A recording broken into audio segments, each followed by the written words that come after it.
ce moment. Et j'ai tant de choses à vous dire ce soir, alors j'espère que vous avez un peu de temps. Tant mieux. Ça ne sera pas un meeting comme un autre. Et la semaine qui nous attend ne sera pas une semaine comme une autre. Dans quelques jours, vous aurez un bulletin dans la main et un choix à faire. Un vrai choix. Un grand choix. Un choix clair et net. Pas un choix à moitié.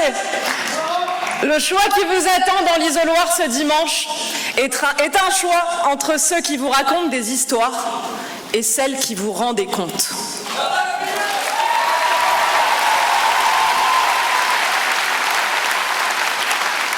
Nous avons conçu le meilleur programme.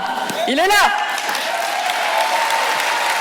Nous avons lancé la plus belle campagne. Nous avons été les plus proches des gens, les plus proches de vous, les plus proches de vos familles et de vos amis. Et nous avons été les plus respectueux, les plus à l'écoute. Nous avons été les moins agressifs. Nous n'avons diffamé personne. Nous n'avons menacé personne. Nous n'avons menti à personne. Nous n'allons huer personne ce soir. Et je compte sur vous, vraiment.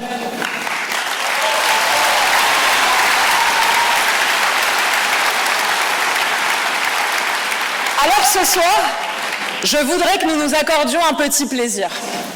Je voudrais que nous applaudissions nos équipes, nos militants, nos sympathisants et nos bénévoles.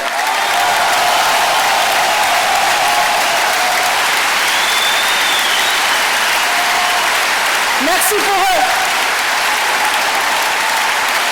Merci. Ils ont égayé cette campagne par leurs écharpes jaunes, par leurs casquettes jaunes, par leurs tracts colorés, par leur intelligence, par leur bienveillance et par leurs arguments. Je voudrais que nous remercions tous ceux qui ont convaincu quelqu'un, ne serait-ce qu'une seule personne, de voter pour une ville heureuse. Je voudrais que nous remercions les architectes, les policiers, les restaurateurs, les professeurs, les fonctionnaires, les entrepreneurs, les mères de famille, les grands-mères de famille, eux qui nous ont encouragés, qui nous ont conseillés, questionnés, en donnant 5 minutes, 1 heure, une journée ou 1 mois de leur temps, de leur vie, pour faire une ville heureuse.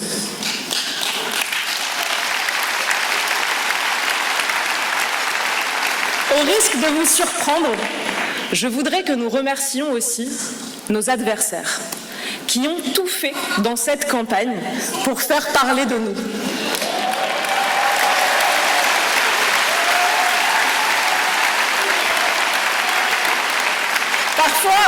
Parfois maladroitement, parfois même en se ridiculisant. Mais c'est l'intention qui compte, alors merci à eux.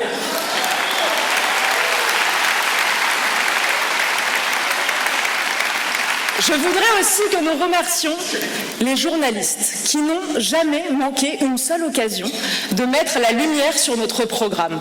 Merci à eux aussi, on peut les applaudir.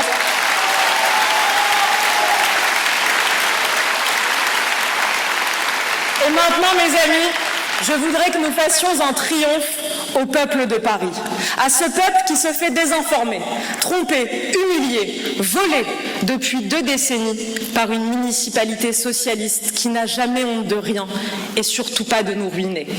Oui, je voudrais que nous rendions un immense hommage à ces Parisiens qui n'ont jamais perdu patience, qui n'ont jamais perdu courage, qui n'ont jamais perdu leur lucidité, leur humour et leur insolence, et qui se sont lancés avec nous dans cette bataille comme si c'était la première bataille de leur vie. Alors allons-y, applaudissons ce peuple de Paris. Applaudissons ce peuple qui veut être heureux.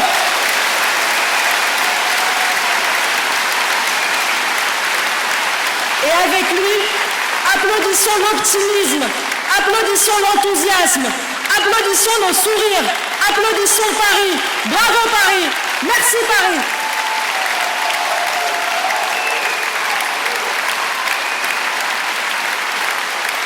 Merci d'être venu, merci d'être là, tellement énergique et tellement souriant. Mes chers amis, vous êtes plus de 4000 ce soir à mes côtés.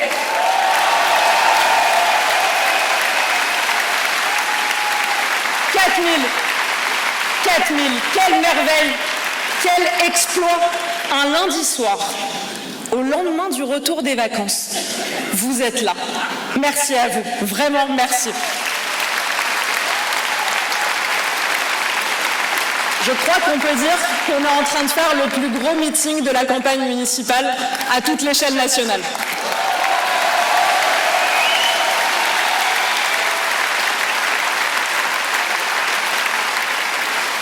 Avec moi ce soir, j'ai également 503 candidats. Alors je leur demande de se lever et je vous demande à tous de les applaudir.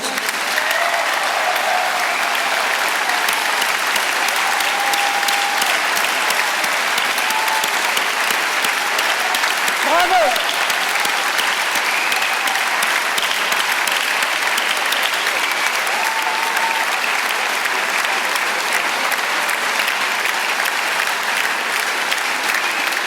Rendez-vous compte, mes amis, quelle prouesse en 2 mois de vous avoir rassemblés. Et quelle équipe, quelle qualité. Si je les citais tous, nous serions ensemble encore jusqu'à la semaine prochaine. Et c'est pas faute de le vouloir de ma part, mais je crois que les Parisiens nous attendent. Mais je vais quand même en citer quelques-uns. Je veux vous dire ma joie d'avoir des profils d'aussi grande qualité que Pierre Noisa.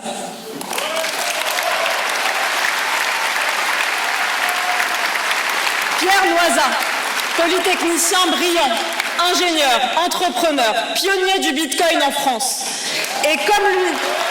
Ah, c'est magnifique! On applaudit le Bitcoin, très bien.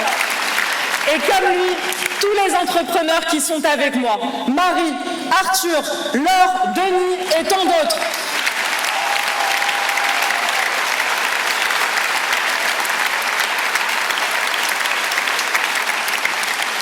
Je veux aussi vous dire ma fierté d'avoir à mes côtés Elahe Azari, franco-iranienne brillante qui est sur ma liste dans le 8e arrondissement.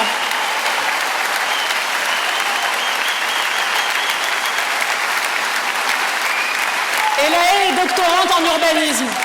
Elle a décidé de me rejoindre par amour pour la France et par amour pour Paris. Alors à travers elle, je veux aussi que nous applaudissions le peuple iranien héroïque. Merci à vous.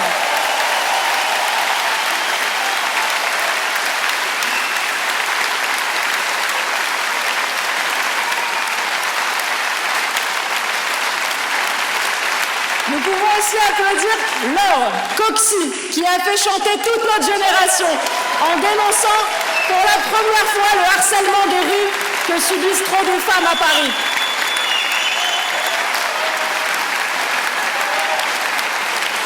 Applaudissons Aurélie Assouline, fondatrice du collectif 7 octobre et tête de liste dans le 17e arrondissement.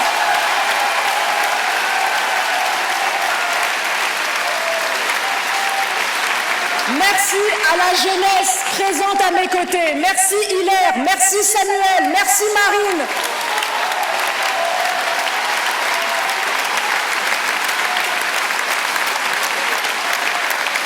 Remercions Mourad, tête des listes dans le 20e, qui a affronté la violence de la gauche, qui pendant toute la campagne a dû affronter la violence de l'extrême gauche avec panache. Bravo Mourad.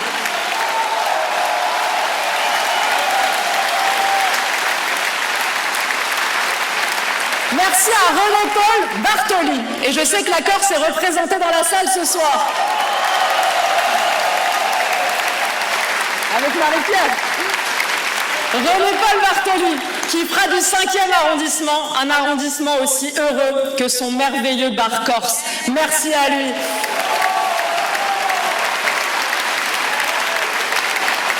Merci Marion, Yannick, Rebecca, Franck et Caroline.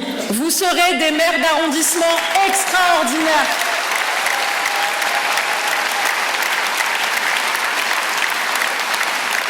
Ils seront tous des maires d'arrondissement extraordinaires. Et j'invite chacun dans la salle à voter pour eux dans vos arrondissements. Dimanche, mes amis, on vote 2 fois. Il y a 2 urnes, 2 enveloppes. On vote une fois avec l'enveloppe bleue pour le maire d'arrondissement. Et figurez-vous que pour voter pour le maire de Paris, l'enveloppe est jaune.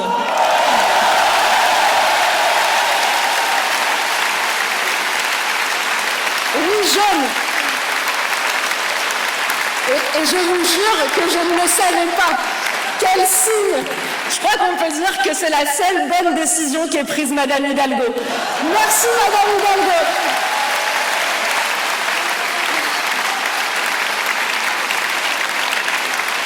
Pour une fois dans sa vie, Anne Hidalgo est bien tombée. Parce que le jaune, c'est la couleur de l'espoir. C'est le soleil au bout du tunnel. C'est le vote pour une ville heureuse. Merci à tous.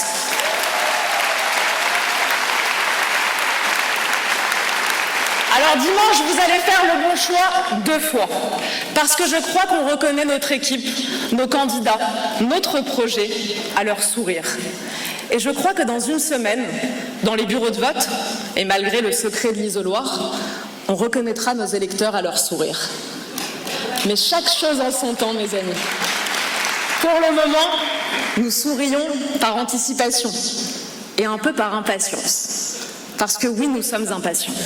Et nous avons raison d'être impatients, d'être déjà à dimanche prochain.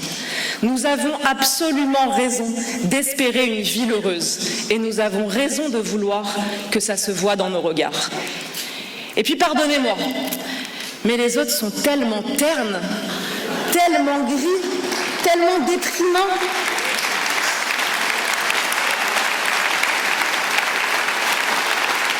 Depuis le début de cette campagne, ils dorment debout et ils racontent des histoires à dormir debout. Franchement, si nous n'avions pas été là pour réveiller la démocratie, cette élection aurait été la plus ennuyeuse de l'histoire de la capitale.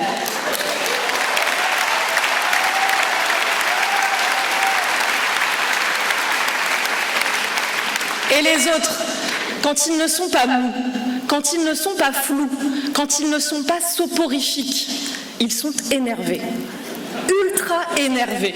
Ils vocifèrent, ils crient, ils insultent, ils montrent les dents.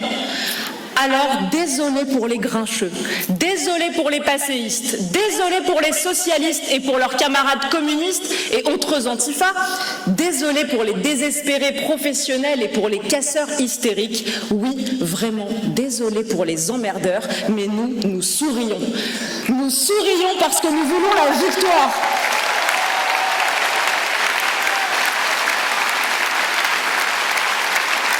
Nous sourions parce que nous voulons le bonheur. Nous sourions. Merci. Nous sourions aussi. Merci. Nous sourions parce que nous voulons la révolution sans la violence. Nous sourions parce que le pari éternel, le pari de demain, le pari des modestes et le pari des conquérants sont enfin ensemble, unis de notre côté.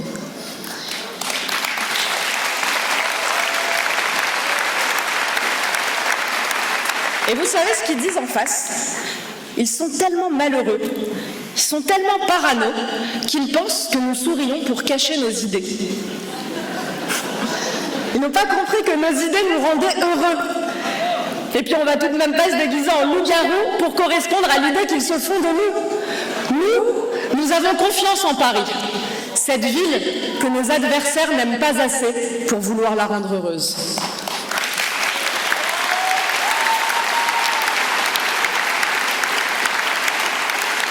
Au tout début de la campagne électorale, vous savez qu'il s'était lancé bien avant nous, mais il s'était lancé les mains dans les poches, sans vision, sans programme, en se disant que ça allait être facile, qu'il suffisait de dire que tout allait changer et qu'on allait les croire tout simplement parce que c'était eux. Eux, les stars du jeu politique, tellement beaux, tellement géniaux. Oui, vraiment, je vous assure, nous vivons une campagne où la concurrence n'essaye même pas. Elle se contente de faire un tweet par-ci, une vidéo par-là, un passage télé entre deux, et de me traiter de facho par-ci par-là.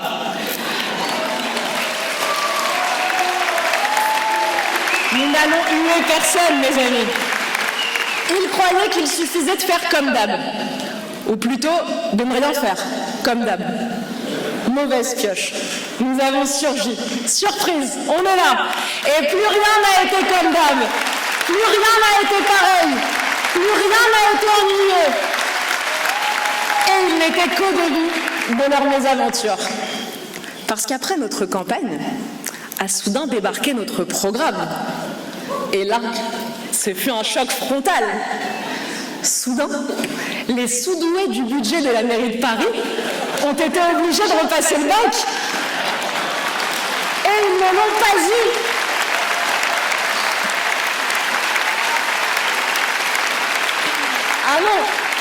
Ah non, ils ne l'ont pas eu ce bac. 0 pointé, recalé.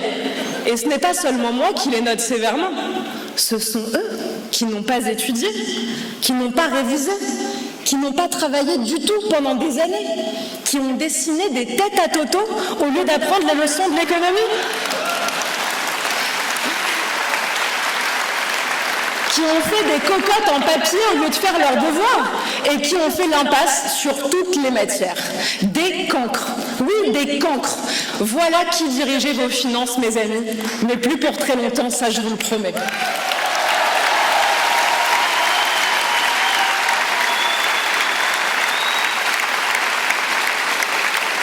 Et de notre côté, il ne suffit pas d'avoir un vrai programme. Et il ne suffit pas non plus d'être les seuls, même si ça nous donne une sacrée longueur d'avance sur les autres. Non, tout cela ne suffit pas. Car il faut encore que notre programme soit le bon. Et je ne parle pas d'un programme bien sage qui remplit toutes les cases, qui plaît aux journalistes, qui ne dérange personne sans rien changer. Non, je parle du bon programme, celui qui résout tous les problèmes.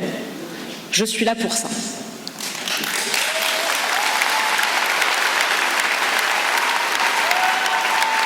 Et ce n'est pas seulement ma mission de candidate, c'est ma passion. Je pourrais passer ma vie, mes jours, mes nuits à trouver des solutions aux problèmes, à nos problèmes, à vos problèmes. Et c'est à cela, uniquement à cela, que sert mon programme. Et c'est pour ça que je l'aime, ce programme. Et il me semble que tous ceux qui l'ont lu l'aiment aussi.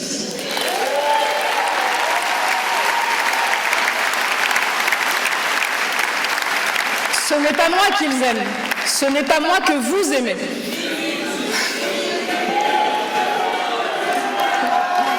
Bon, d'accord, vous m'aimez aussi un petit peu, admettons.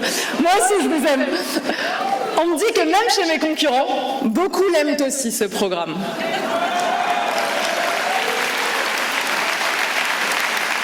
Et c'est pour cela qu'ils tremblent à l'idée que tous les Parisiens puissent lire notre programme.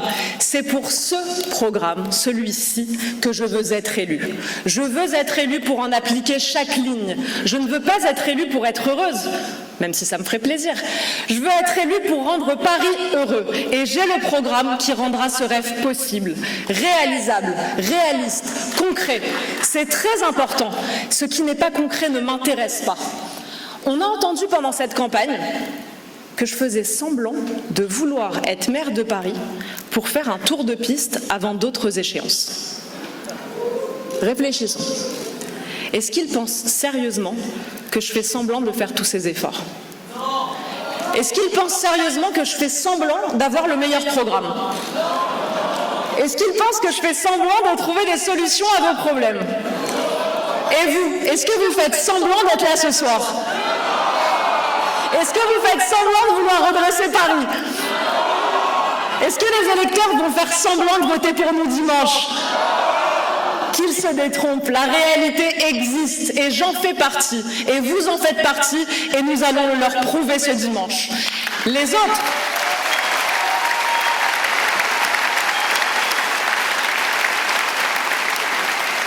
vous diront qu'ils ont plus d'expérience que moi.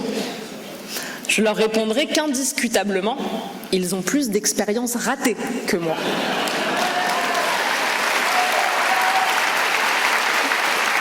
Ah oui. Prenons Monsieur Bournazel. Ah, il est élu au Conseil de Paris depuis 18 ans. 18 ans. À l'époque, je passais mon brevet de collège. Mais qu'a-t-il fait pendant tout ce temps? Prenez maintenant Madame Hidalgo. Personne, non, les amis, non. Personne n'avait plus d'expérience que Madame Hidalgo.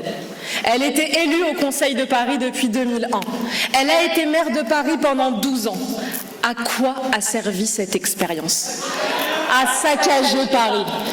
Ils ont tous été les savants fous qui ont fait exploser le laboratoire, par prétention, par imprudence, par incompétence, et répétons-le, par paresse. Nous n'avons jamais été paresseux. Chacune de nos idées a été passée au crible de la critique et de l'autocritique. Et sur ce point, je tiens à remercier toutes mes équipes et même à présenter des excuses à tous ceux à qui j'ai demandé de préciser, de retravailler, de refaire ce qu'ils avaient déjà très bien fait. Alors je les remercie et je vous demande de les applaudir avec moi.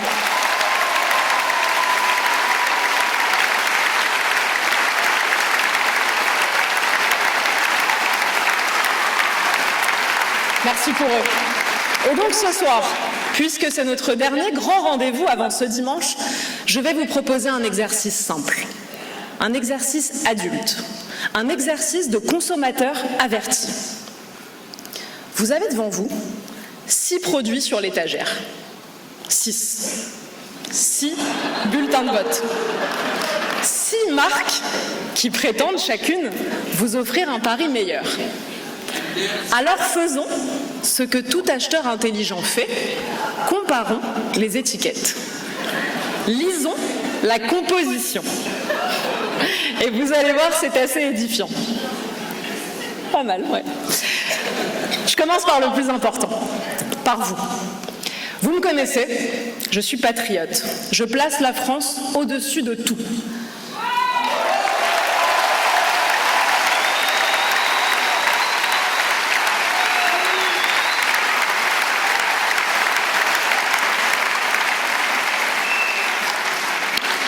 Mais je sais aussi admirer les autres.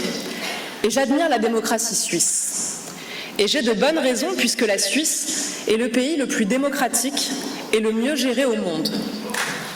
Alors même si nous savons que la France est le plus beau pays du monde, avons-nous le droit d'admirer ceux qui sont plus démocratiques et mieux gérés que nous? La réponse est « nous en avons le devoir ». Alors oui, ce n'est pas une formule, c'est une volonté et c'est un programme. Je veux gouverner Paris comme on gouverne la Suisse.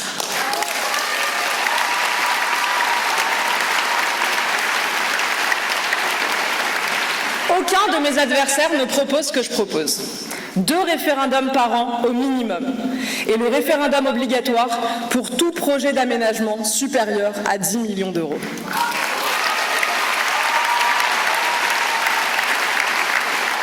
Aucun candidat ne propose l'équivalent, vraiment aucun.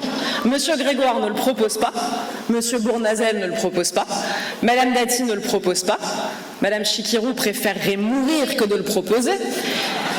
Ils vous demandent tous de leur signer un chèque en blanc. Fermez les yeux, votez pour eux, croisez les doigts, et après ils verront bien. Et vous, vous ne verrez rien. Écoutez bien car c'est très simple. Pour les grands projets, je construis, j'expertise, je propose et vous décidez. Vous, pas moi.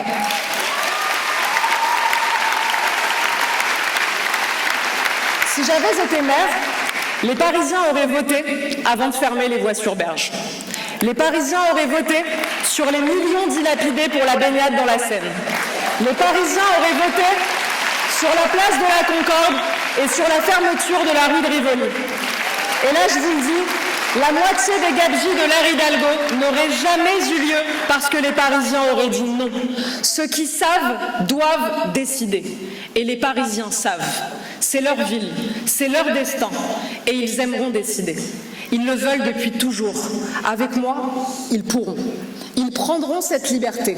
Ils prendront ce pouvoir que je leur rendrai. Ils s'en empareront comme d'un trésor. Ils prendront les bonnes décisions parce que ce seront leurs décisions. Et c'est comme ça qu'on fait une ville heureuse.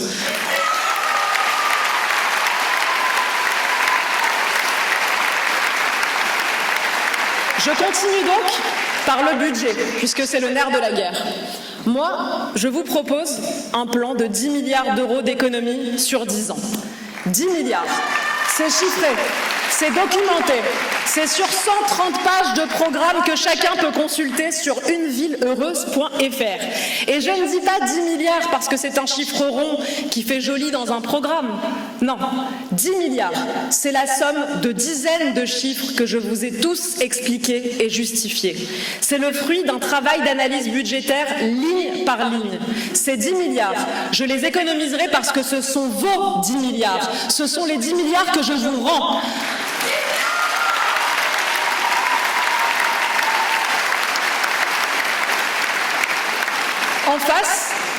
En face, Monsieur Grégoire annonce entre 400 et 500 millions d'économies sur la mandature.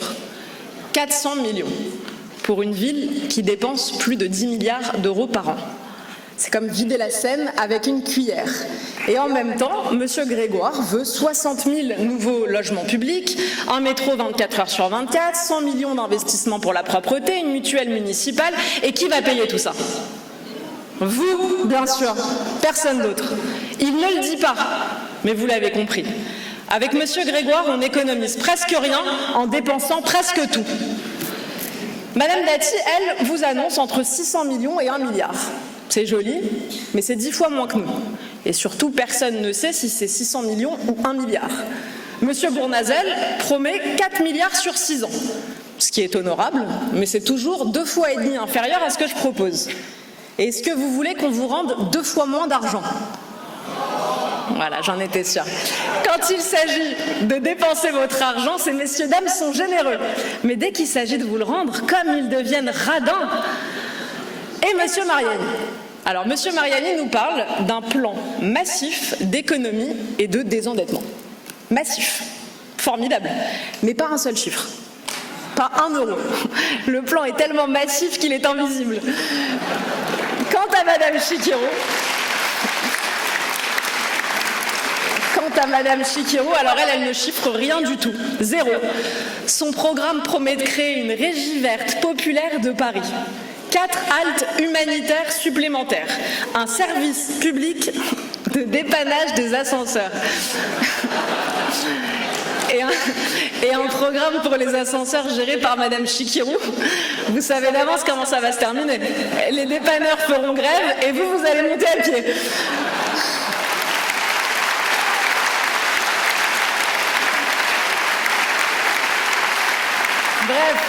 Bref, il y a plein d'idées. Ah, très bien. Excellent. Non. Laissez-les. Les amis, laissez-les. Ils se sont trompés d'endroit. Le meeting de Jean-Luc Mélenchon, c'est à la mutualité. Il faut prendre la ligne 12, les amis. On change à 16 Babylone pour le meeting de Jean-Luc Mélenchon. La porte est là-bas.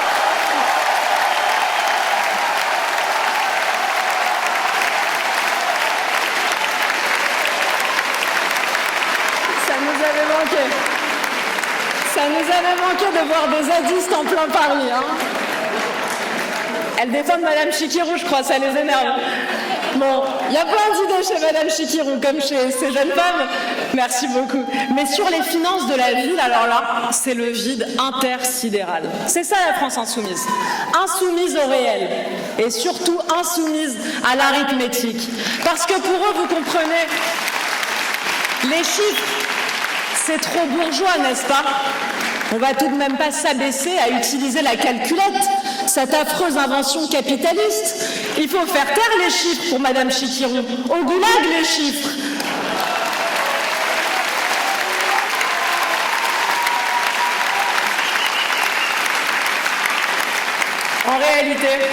En réalité, ce qu'ils nous promettent est grave. Parce qu'un programme non chiffré, c'est la catastrophe assurée pour le mandat qui s'annonce. Un programme non chiffré, c'est la dépense incontrôlée.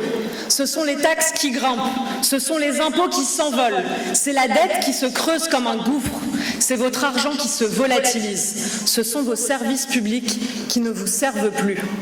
L'absence de chiffrage, c'est l'absence d'avenir.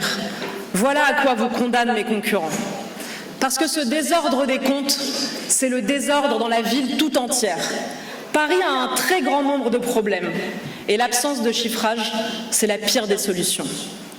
Et comme vous savez que c'est mon devoir d'aller dénicher la manière dont ils détruisent votre argent, je voudrais partager avec vous quelques trouvailles. En principe, quand on a été formé à la Cour des comptes, On a l'habitude des surprises. Mais là, je dois vous avouer que même moi, j'ai été bluffée. Écoutez bien ce que la mairie de Paris a fait de vos impôts l'année dernière. Je vous préviens, accrochez-vous. L'année dernière, 100 000 € pour une association qui s'appelle les Pierrots de la nuit, des mimes déguisés pour lutter, contre les nuisances sonores. Des mimes, je vous jure, des mimes qui font la tournée des bars le week-end pour faire des signes chut comme ça sur les terrasses aux clients pour que les gens fassent moins de bruit. 100 000 € avec vos impôts. Et je dois vous dire en plus que le président de cette association est également membre de la majorité socialiste. Sûrement un hasard, comme toujours. Deuxième exemple, 116 000 € pour de l'eau potable au Cambodge. C'est généreux, c'est touchant, mais c'est surtout scandaleux quand on sait que le collège Beaumarchais, géré par la ville de Paris, a dû être ravitaillé en bidon d'eau l'année dernière, faute d'entretien du réseau d'eau à Paris.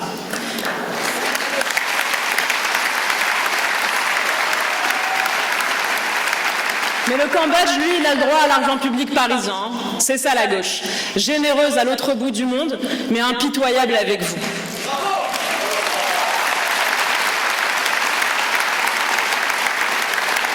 Je continue. 7 millions l'année dernière pour expérimenter la production d'énergie renouvelable à Paris. À force de brasser du vent à l'hôtel de ville, l'idée d'y mettre des éoliennes a fini par germer pour Madame Hidalgo. Allez, encore une. 33 000 € pour la gestion des déchets à Katmandou. Katmandou. Pendant qu'on n'est pas capable d'avoir des rues propres en bas de vos fenêtres. Alors ça là, vous allez l'adorer. 500 000 € pour la petite Roquette, dont la présidente est elle aussi d'ailleurs, membre de la majorité d'Anne Hidalgo. Cette association propose, entre autres, des ateliers, tenez-vous bien, de cycloféminisme et d'initiation au collage féministe. Voilà. Non, on ne hue pas. C'est tout ce dont les Parisiennes ont besoin. Le soir, quand elles rentrent épuisées, quand elles ont peur dans le métro, quand elles sont coincées dans les bas, c'est reparti. C'est reparti. Le meeting de Mélenchon, c'est à la mutualité.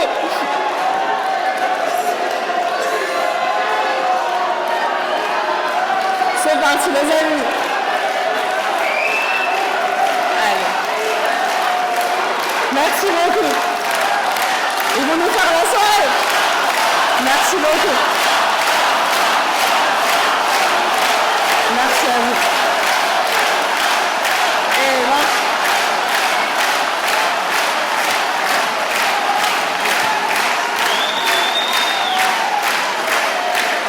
Allez les amis. Laissez-les, ils n'avaient rien à faire ce soir. Nous on est très occupés. Il n'y avait pas assez de monde au meeting de Mélenchon, bon, ils ont préféré venir ici. Laissez-les, c'est pas important. Ça les énerve quand on parle de femmes parisiennes, parce qu'ils ne défendent pas les femmes, ces gens d'extrême gauche.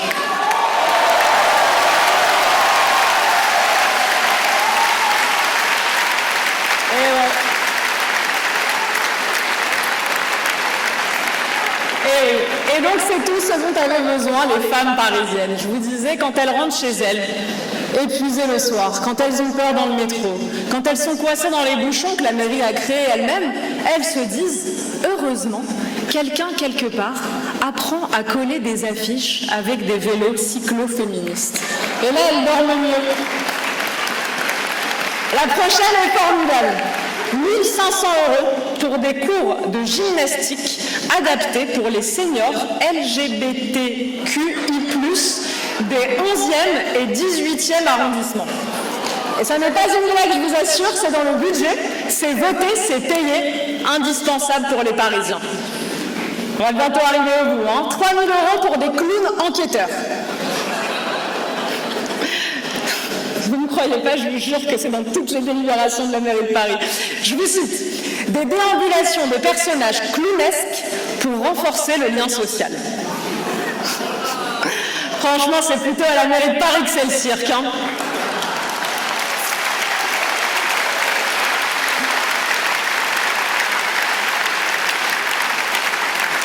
8 millions d'euros pour se baigner dans la Seine. 8 millions. Ça veut littéralement dire jeter votre argent à l'eau.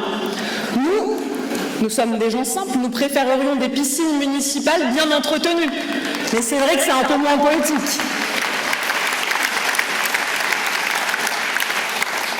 Et alors le clou du spectacle, 2310 agents à la direction de la démocratie des citoyennes et des territoires. 2310 fonctionnaires pour s'occuper de la démocratie. Quand on aime vraiment la démocratie, on organise des référendums. On laisse parler le peuple comme moi je le fais. On ne crée pas un bureau de la taille d'une multinationale pour en parler. Vous l'avez compris, il est grand temps que quelqu'un s'occupe de la cour des miracles budgétaires de l'hôtel de ville. Je vais m'en occuper.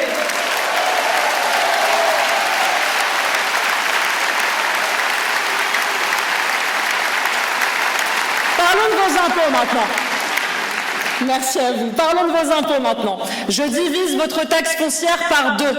C'est clair, c'est net, c'est un engagement ferme dès le premier budget. Je sais, ça a l'air trop beau pour être vrai. Une baisse au pays des impôts. Mais c'est vrai et vérifié, ce n'est pas un conte de fées. Je peux le faire parce que je coupe dans les dépenses absurdes pour vous rendre votre argent. Et Monsieur Bournazel. Il est où Monsieur Bournazel quand on parle de baisse d'impôts? Eh oh Monsieur Bournazel, il a disparu. Il propose, ouvrez les guillemets, aucune hausse d'impôts sur le mandat. Ça c'est la grande ambition de la droite molle. On vous tapera pas plus fort, mais on continuera de vous taper.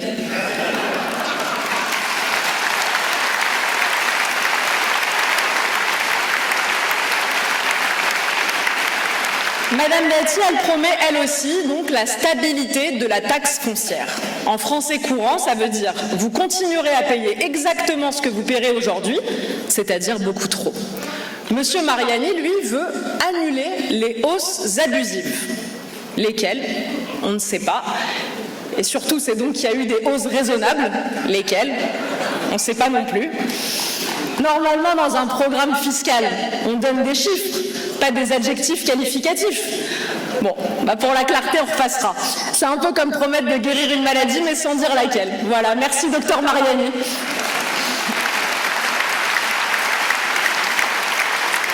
Et la gauche. Monsieur Grégoire prévoit entre 0,5 et 1% de hausse de la masse salariale par an. Traduction, plus de fonctionnaires, plus de dépenses, et devinez qui règle l'addition. Madame Chikirou, oui, vous, Madame Chikirou, elle veut geler les loyers, étendre les préemptions, ouvrir des centres d'accueil partout. Mais à aucun moment, elle ne nous dit combien ça coûte. À vrai dire, elle n'en sait rien. Et elle s'en moque. Quand on n'a pas de budget, on a des idées. Mais quand on a un budget, on doit faire des choix. Moi, je fais des choix et je les assume.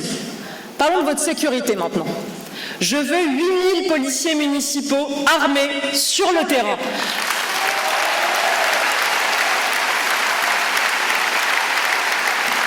Avec de l'intelligence artificielle pour la vidéoprotection, avec des réverbères intelligents anti-agression, avec la présence permanente de policiers au Trocadéro, au Champ de Mars, à Montmartre et dans toutes les gares les plus dangereuses.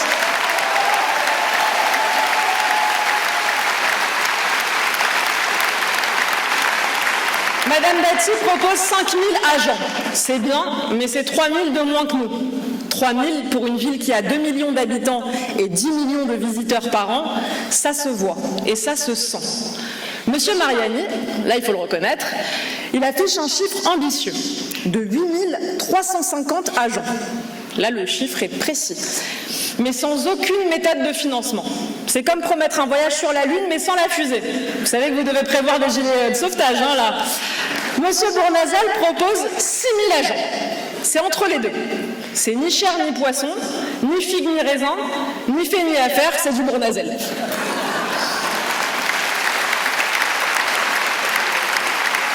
Du centrisme tout craché. Et la gauche sur la sécurité. Ah là, vous devinez qu'on ne va pas s'ennuyer, n'est-ce pas? Ouais, vous avez du flair. Monsieur Grégoire veut 5000 policiers, étonnamment, comme Dati, sauf que lui est contre leur armement. Il veut même une clause qui forcerait tout futur maire à organiser un référendum avant d'armer la police. Des policiers désarmés qui attendent un référendum pour se défendre. Face aux dealers de crack, ça promet ça. Hein.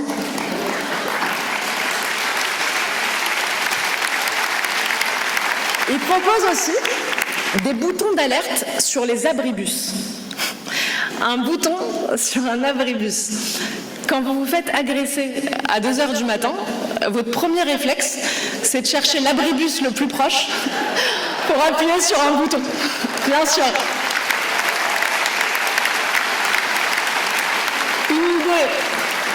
Une idée en passant pour Monsieur Grégoire, on pourrait peut-être aussi équiper les trottinettes électriques de gyrophares. Je plaisante, je dis ça parce qu'il serait capable de le faire. Madame Chikirou, elle n'a tout simplement pas de programme sécurité. La sécurité, c'est sale. C'est fasciste, la sécurité. Cacher cette sécurité que ma jeune garde ne saurait voir.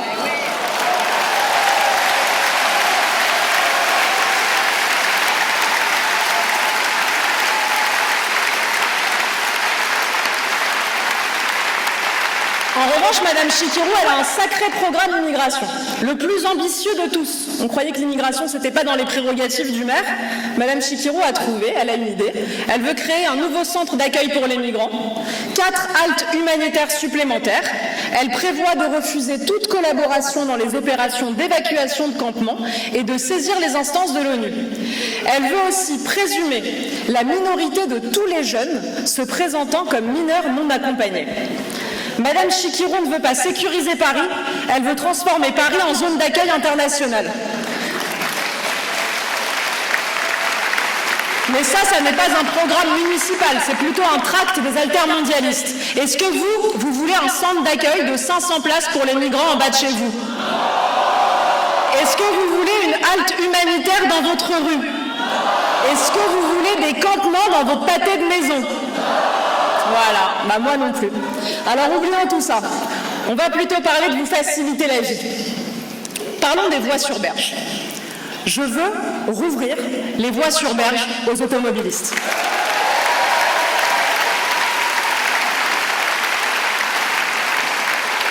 Et je crée au-dessus une promenade piétonne surélevée qui sera la plus belle promenade de Paris.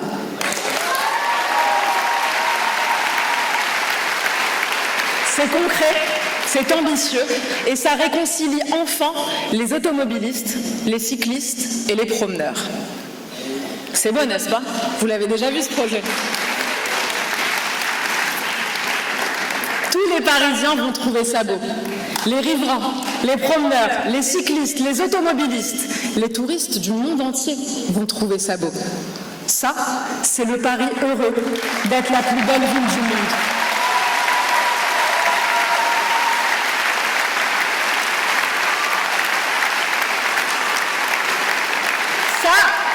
C'est le Paris heureux de sortir enfin de cette jungle dans laquelle nous a fait entrer Madame Hidalgo, dans cette guerre de chacun contre tous sur la route. On va en sortir. Regardons maintenant ce que mes concurrents veulent faire de cet endroit.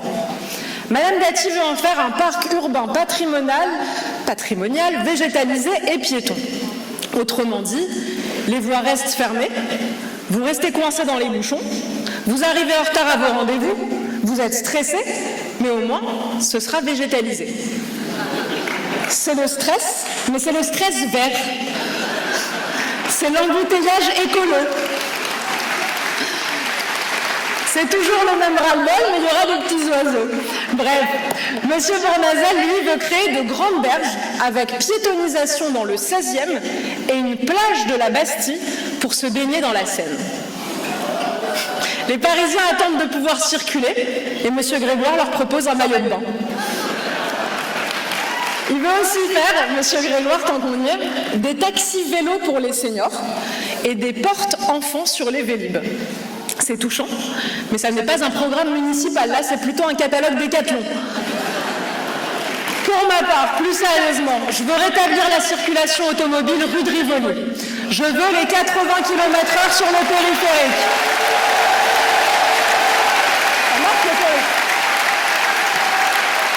vous prenez beaucoup de périphérique ici, hein. Je veux la gratuité du stationnement la première heure et entre midi et 14h.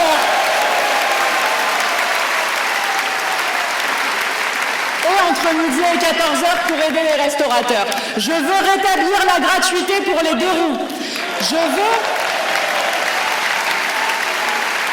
veux qu'on autorise les 2 roues à emprunter les voies de bus parce qu'ils participent au désengorgement de la ville. Nous parlons de choses concrètes, nous parlons des gens, nous parlons de vous. Alors parlons maintenant d'éducation. Je crée immédiatement 7000 places en crèche.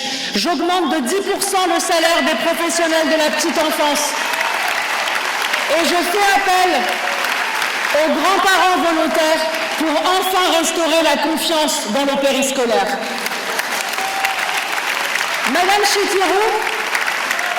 Madame Chikirou, elle, conformément à sa méthode communiste, fait de l'éducation une immense usine à gaz.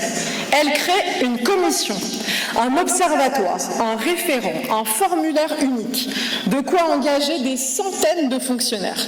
Et devinez quoi? Attention, roulement de tambour. 0 mesure budgétaire. 0. Pas un petit chiffre, même pas un centième, même pas une virgule. Une avalanche de formalités. Rien que de la dette et de la taxation. Du Chikirou tout craché.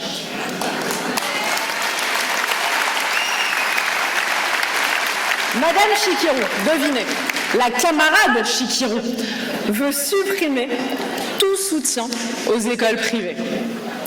Traduction, la guerre à Stanislas et aux écoles qui marchent le mieux. Parce que marcher mieux, dans l'esprit de la camarade Chikirou, c'est une insulte à l'égalité. Mais tous les parents veulent une école qui marche mieux. Et tant pis si c'est une insulte à Madame Chikirou, moi je veux une école de l'excellence. Les enfants et les parents avant tout.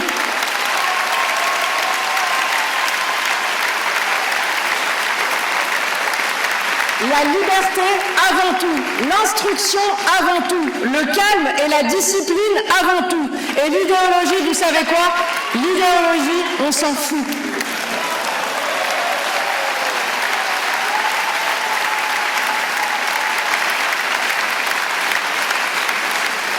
Sur le logement, alors sur le logement, là c'est le moment où la gauche se déchaîne. Monsieur Grégoire veut 60 000 nouveaux logements publics. Il veut atteindre 40% de logements sociaux à Paris en 2040. Il veut créer une police du logement pour réquisitionner vos logements s'ils sont vacants. Il veut interdire les nouvelles résidences secondaires.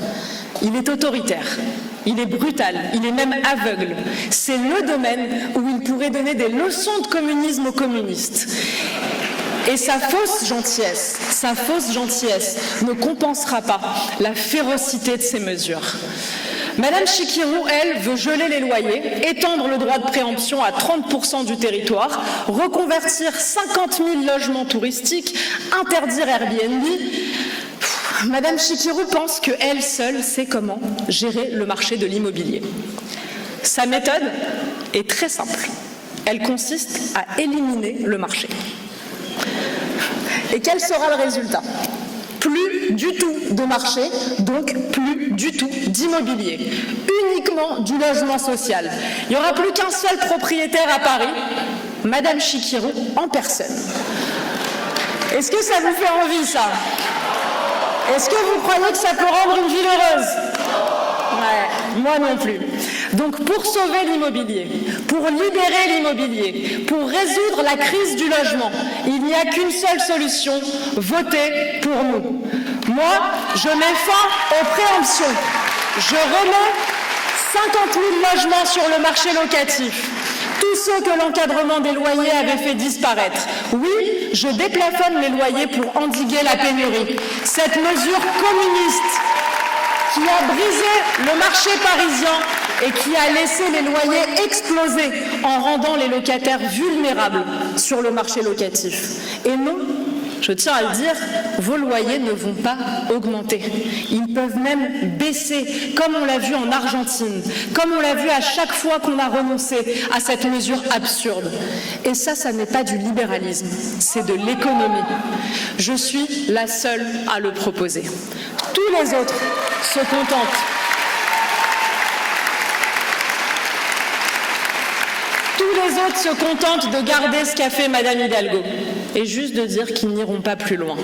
Moi, je vais effacer les erreurs de la gauche. Enfin une droite qui ne se soumet pas à la gauche.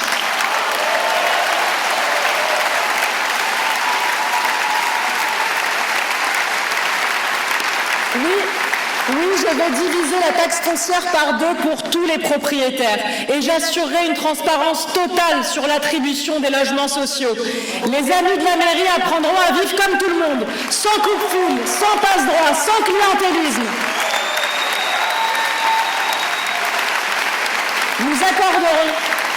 Nous accorderons la priorité aux professionnels de la petite enfance dans le logement social. La différence entre la gauche et moi, c'est que la gauche veut gérer la pénurie. Moi, je veux la faire disparaître.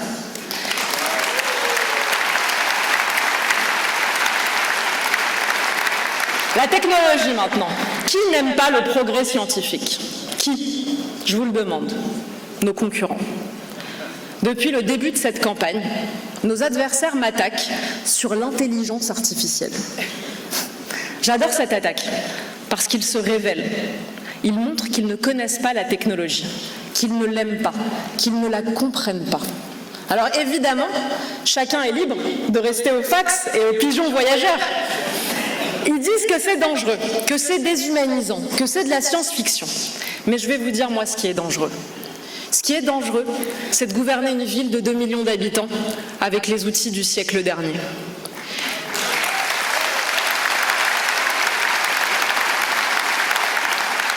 Ce qui est déshumanisant, c'est d'attendre des mois pour un permis de construire.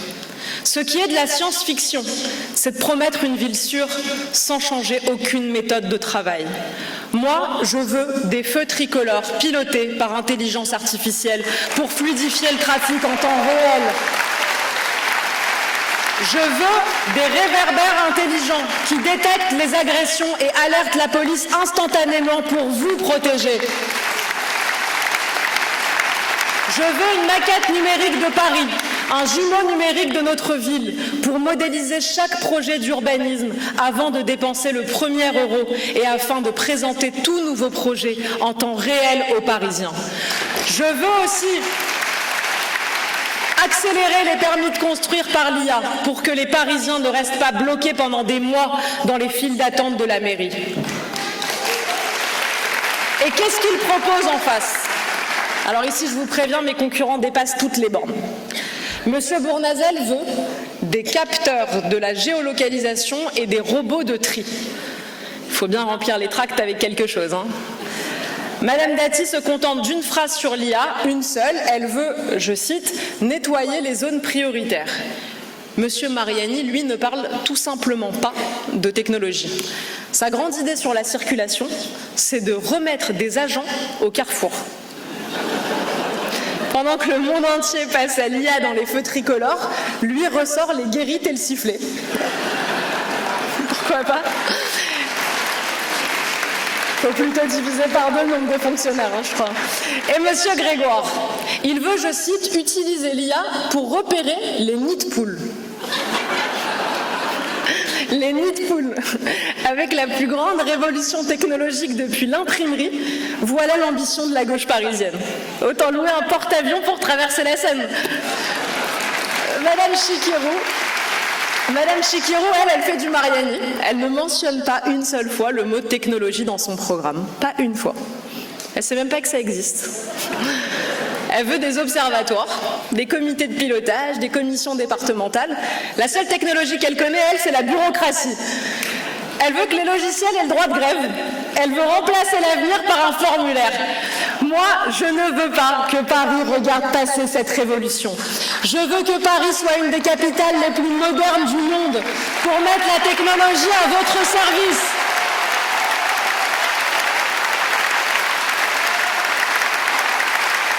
Et pour cela, bien sûr, il faut un maire qui comprenne et qui aime la technologie. Alors résumons, puisqu'il faut bien le faire. Moi, j'adorerais passer la nuit avec vous. Bon, du calme, on va passer 6 ans ensemble. Bon, sur le budget, j'ai des chiffres, les autres ont des mots. Sur les impôts, je les baisse, les autres ne font rien.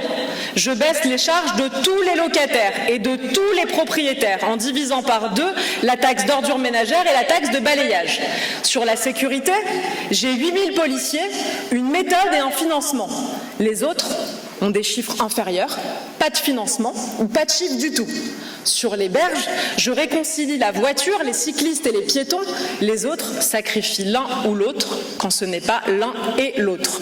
Sur la propreté, je privatise et j'innove. Les autres font des coups de com'. Sur le logement, la droite hésite, la gauche délire et moi, je libère le marché.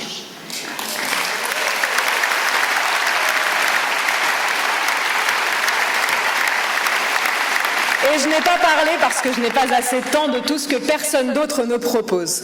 Je veux le retour des terrasses chauffées dans Paris.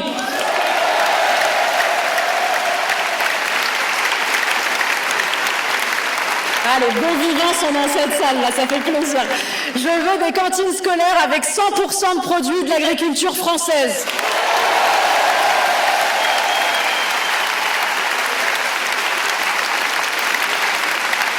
Je veux un grand plan d'accès à la propriété pour sortir du tout logement social à Paris. Je veux baisser les frais de notaire et exonérer ceux qui achètent un bien pour la première fois. Je vais déployer 500 policiers municipaux dans les transports en commun pour vous protéger. Je veux l'ouverture des squares et des espaces verts aux chiens tenus en laisse. Je vais me battre contre le système Affelnet qui prend vos enfants pour des cobayes d'expériences sociologiques.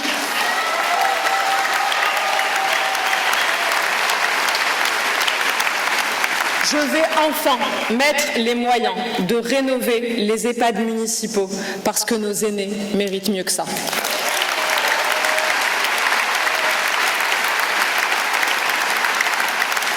Je vais couper les subventions aux associations politisées et doubler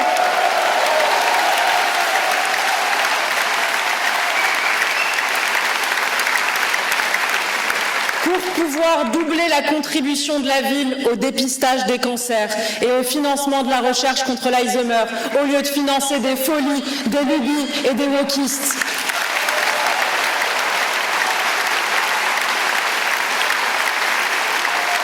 Voilà des mesures utiles, pragmatiques et belles. J'en ai sur 130 pages et chaque page compte. Et vous trouverez d'ailleurs le livre de mon programme à la sortie.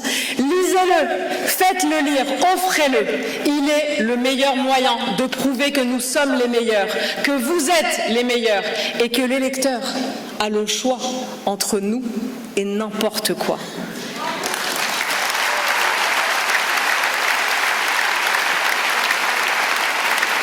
Et je suis certaine que cette ville préfère être heureuse que n'importe quoi d'autre. Mes adversaires vous parlent de Paris en termes vagues. Moi, je vous parle en euros, en effectifs, en mètres carrés et en délais. C'est toute la différence entre un programme politique clair, réfléchi, fier, applicable, ambitieux et un tract rédigé sur un coin de table par un candidat qui s'ennuie. C'est toute la différence entre nous et rien. Oui, ce premier tour, c'est tout ou rien. Et Paris est exigeant. Paris veut tout. Paris mérite tout. Et tout, c'est nous. Une ville heureuse, un point, c'est tout.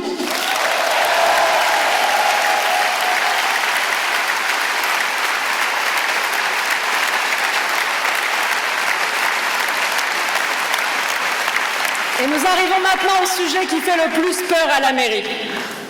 Le train de vie de la mairie. J'irai droit au but. C'est une révolution. C'est une révolution pacifique, une révolution sans violence, mais je veux une révolution.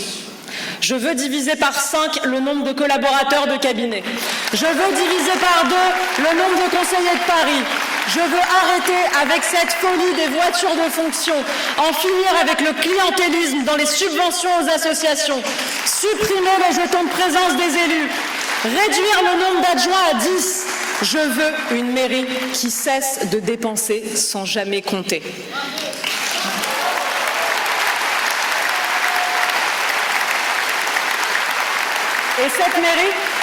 Et cette mairie économe, cette mairie bien gérée, cette mairie moderne, les autres n'en veulent pas. Nous la ferons contre leurs programmes vides, nous la ferons contre leurs campagnes vaines, nous la ferons contre leur gré, mais avec le peuple.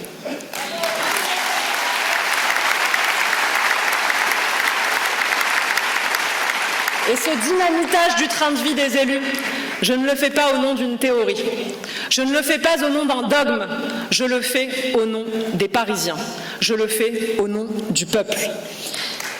Et savez-vous quelle est la catégorie de Parisiens chez laquelle ce discours, mon discours, a remporté le plus d'adhésion? Savez-vous chez qui j'arrive en tête dans toutes les études d'opinion? Les Parisiens les plus modestes.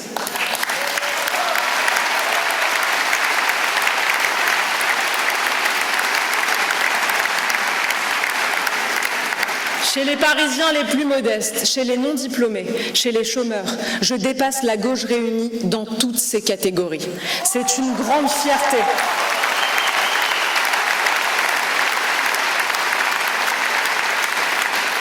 C'est une grande fierté et c'est même une grande émotion pour moi, la jeune femme du 93 venue se présenter devant vous. Ils sont à mes côtés parce qu'ils sont ceux à qui le socialisme a le plus menti. Ils sont ceux que la gauche a le plus trahi. Ils savent mieux que personne que l'ère Hidalgo était l'ère du mensonge. Ils se reconnaissent dans ma volonté de rétablir la vérité, de rétablir la liberté, de mettre à disposition de tous la prospérité et sa condition première, la propriété. Et ils savent mieux que personne qu'il n'y a pas de dignité sans sécurité. Ils savent mieux que personne que la délinquance est l'ennemi du peuple. Ils savent, et je sais, et je vous le dis, qu'il ne peut pas y avoir de ville heureuse sans eux. Paris est une ville fière, immense, autrefois glorieuse, bientôt de nouveau splendide, grâce à nous.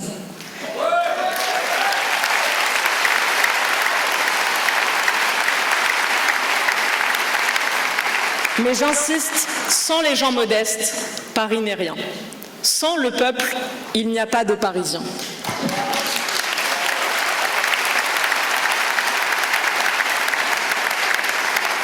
Nous allons faire une ville où tout le monde paiera moins d'impôts, y compris ceux qui en paient le moins. Une ville où ceux qui sont les moins riches auront l'envie et la liberté de s'enrichir. Et c'est parce que je parle de gens modestes que je veux vous parler de celui qui les a le mieux compris. Celui qui a marché dans ces rues, qui a vu les misérables, qui les a regardés dans les yeux, qui leur a donné une voix quand personne ne voulait les entendre.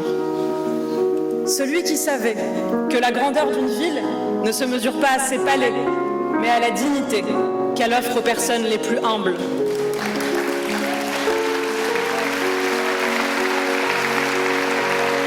Celui qui a mis toute sa vie, tout son génie, tout son combat au service d'une idée simple, que Paris appartienne à son peuple et que son peuple mérite ce qu'il y a de plus beau.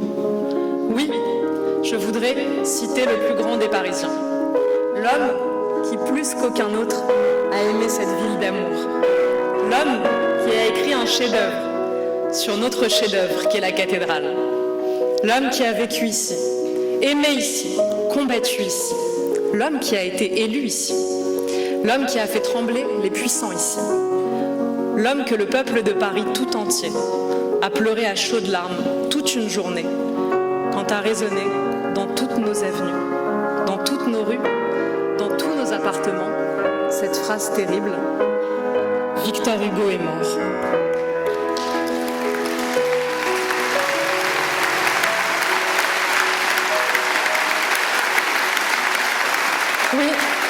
Les témoins sont formels. Tout le peuple parisien a pleuré ce matin-là. La ville pleurait son plus grand amoureux, son amant, son mari. Victor Hugo avait épousé la grandeur de Paris. Victor Hugo était le seul qui vivait dans une rue qui portait son nom. Et savez-vous ce que disait Victor Hugo? Il disait « Il n'est pas possible que Paris, ville de l'avenir, renonce à la preuve vivante qu'elle a été la ville du passé.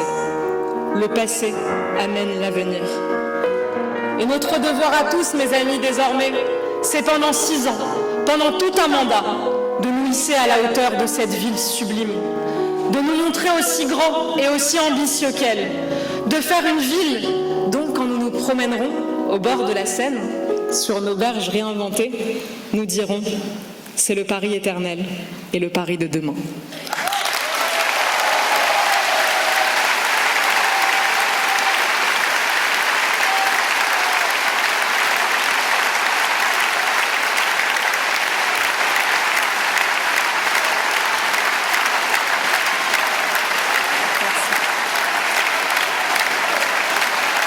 Merci à vous.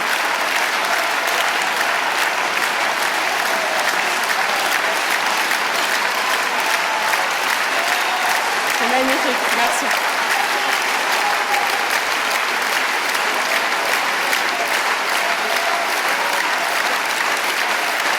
Merci. Mes amis, c'est grâce à vous. C'est grâce à vous que Paris renaîtra. C'est comme ça qu'elle sera Paris. C'est comme ça qu'elle sera heureuse. Alors merci Victor Hugo. Merci de vous être levé pour Victor Hugo. Merci de nous permettre de conclure sur la culture, sur notre patrimoine.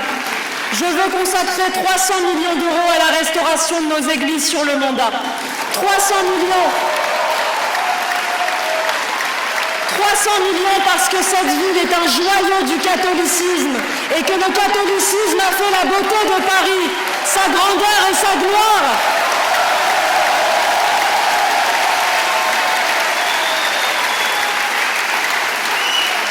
Je veux que ce passé soit un présent. Je veux restaurer le mobilier urbain historique de Paris, celui de Davy, celui qui faisait la fierté de cette ville avant qu'on ne le remplace par du mobilier de zone commerciale. Je veux que les lampadaires parisiens soient beaux. Je veux que les bancs parisiens soient beaux. Je veux que les kiosques parisiens soient beaux. Je veux que les détails des immeubles parisiens de l'avenir soient aussi beaux que ceux du passé. Je veux que l'exigence esthétique du baron Haussmann nous inspire et nous guide. Je veux privilégier le goût, l'élégance et le combat sacré contre la vulgarité.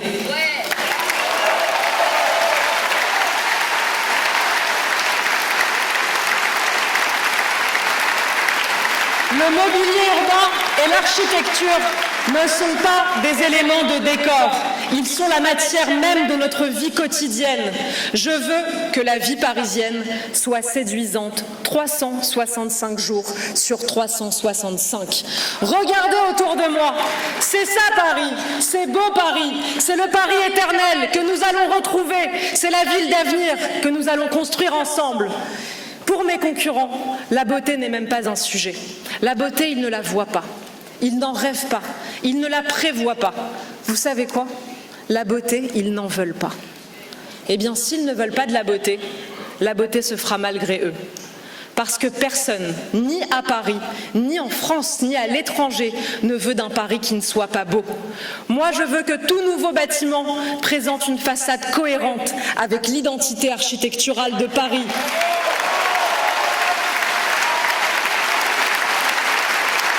Je veux mettre en valeur les bouquinistes, sécuriser les abords du Louvre, refaire briller la Tour Eiffel et, mes amis, faire briller partout les illuminations pour Noël.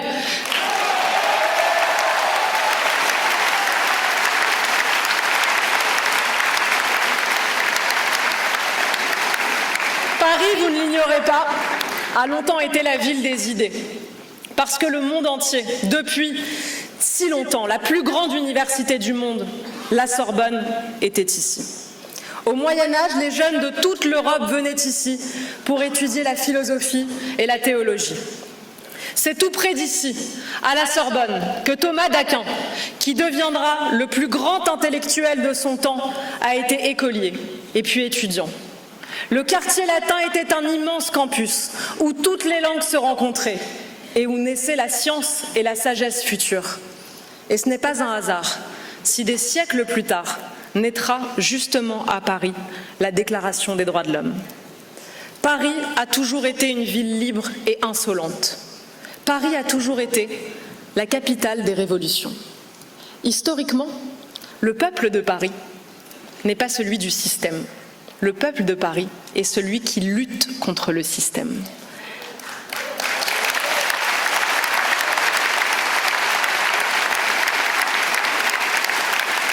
Paris, c'est la place de l'Hôtel de Ville, c'est la place de la Concorde, c'est la place de la Nation, c'est la place de la Bastille.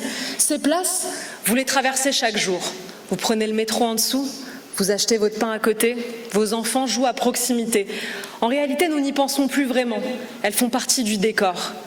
Mais le décor de Paris, c'est l'histoire du monde.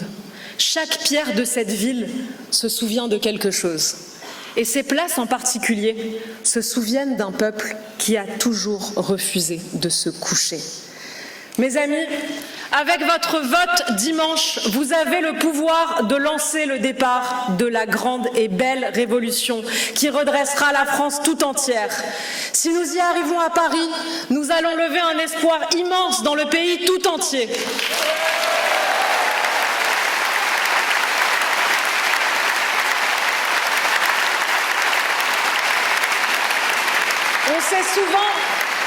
On s'est souvent demandé quel devrait être le programme de l'Union des droites.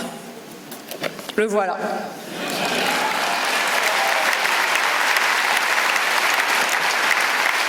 Il commence à Paris, ça commence à Paris, ça commence forcément à Paris. Alors je dis à ceux qui par le passé ont voté RPR, UMP, LR, RN, UDF, De Villiers, Chirac, Sarkozy, Fillon, Giscard, Madelin, Bellamy, Bardella, à ceux qui ne votaient plus, je leur dis, l'heure est venue. Notre heure est venue, elle sonne à notre porte, nous avons tous la même volonté.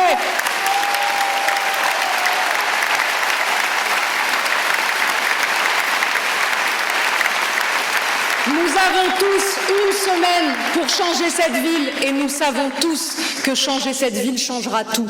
Alors je vous le dis en toute humilité, mais en toute honnêteté et en toute fierté, à droite, dans une semaine, nous sommes le seul vote utile.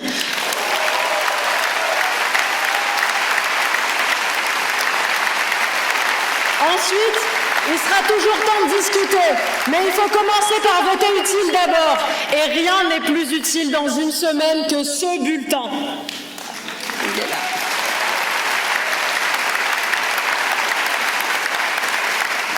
Je dis à tous les électeurs de droite, et même à ceux que la droite française a découragés et qui avaient envie de s'abstenir, je veux absolument vous dire, cette fois, ne nous trompons pas. Je ne vous propose surtout pas de renoncer à vos convictions, bien au contraire. Je vous propose de prouver à tout le monde que la droite parisienne n'est pas et ne sera plus jamais la droite la plus bête du monde. Je vous propose de prouver que nous méritons de diriger Paris.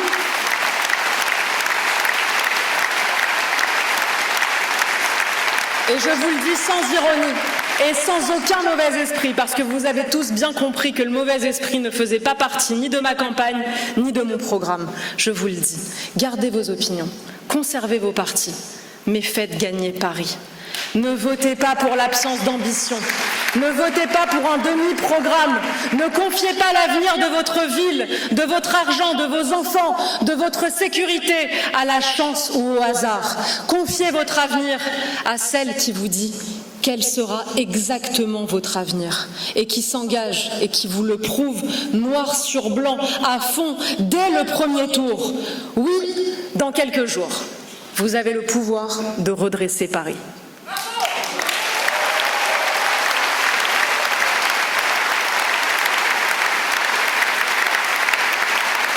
Rendez-vous compte, Paris peut passer à droite. C'est historique après 25 ans de socialisme.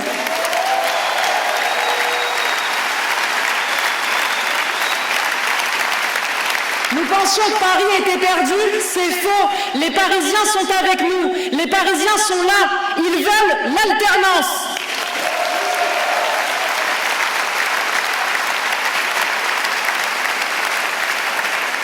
Mais vous le savez, nous n'y arriverons qu'à une seule condition, en nous unissant. Personne ne peut gagner seul. C'est mathématique. Il suffit d'écouter les Parisiens pour le comprendre. Il suffit de vous écouter. Depuis mon entrée dans la campagne, j'ai été la seule à connaître une dynamique. Madame Dati n'a ni gagné ni perdu de voix. C'est donc que j'ai apporté énormément de voix nouvelles à cette élection.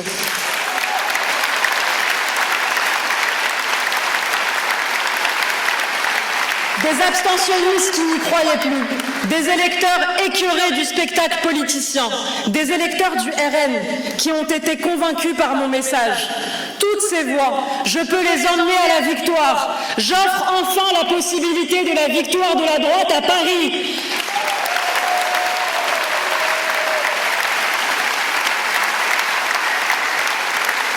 Rachida Dati, même si elle était seule contre Emmanuel Grégoire, perd aujourd'hui. À l'inverse, coup de tonnerre, les sondages viennent de le confirmer. Avec une union, nous écrasons la gauche.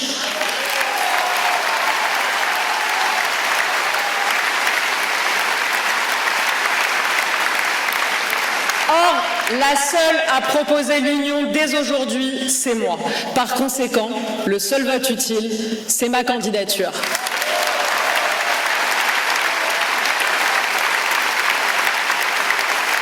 Plus je serai haut le soir du premier tour, plus je serai forte pour faire l'union, la seule voie vers la victoire. Et tous ceux qui prétendent qu'ils peuvent gagner seuls prennent le risque immense de tous nous conduire à la défaite. Alors espérons que ces propos n'étaient qu'une tactique de premier tour.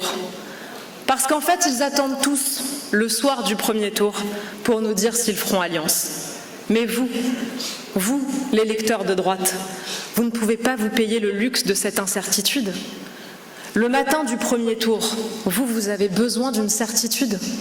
Vous avez besoin de savoir que votre vote servira vraiment à battre la gauche. Je suis la seule à lever ce doute. Voter pour moi, c'est faire gagner la droite.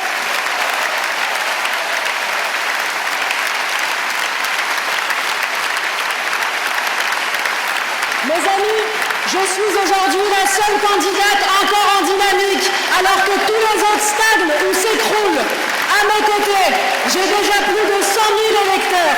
Anne Hidalgo a gagné avec 280 000 électeurs. Cela signifie que si chacun d'entre vous, cette semaine, convainc 2 personnes de voter pour moi, alors le 22 mars, je suis maire de Paris. Et notre programme sera la feuille de route de la mairie de Paris pour les 6 ans à venir. Dans quelques jours, les électeurs choisiront. Je veux leur dire, je veux vous dire que je me consacrerai à 100% aux électeurs qui m'auront élu. Je sers là où les Français me demandent de les servir.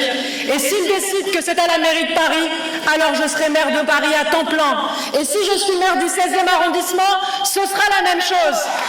Ce sont les Parisiens qui décident. Leur choix sera le mien. Alors dimanche, soyons prêts.